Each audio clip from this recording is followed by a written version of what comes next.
தேவனுடைய கிருபையினால், தேவனுடைய வசனத்தினால், தேவனுடைய வார்த்தையினால் இந்த களத்தில் நிற்கிறேன் என்றால் அவருடைய வார்த்தை என்னை திடப்படுத்தி, தைரியப்படுத்தி, சந்தோஷப்படுத்தி என்னை வைத்திருக்கிறபடினால் தான் இந்த சூழ்நிலைகளிலும் நான் சோர்ந்து போகாமல் சூழ்நிலை எதிராக களமாடிக் கொண்டிருக்கிறேன்.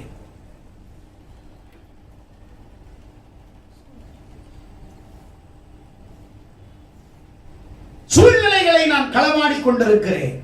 கர்த்தர் நம்மோடு கூட இருக்கிறார். தேவன் நம்மோடு கூட இருக்கிறார்.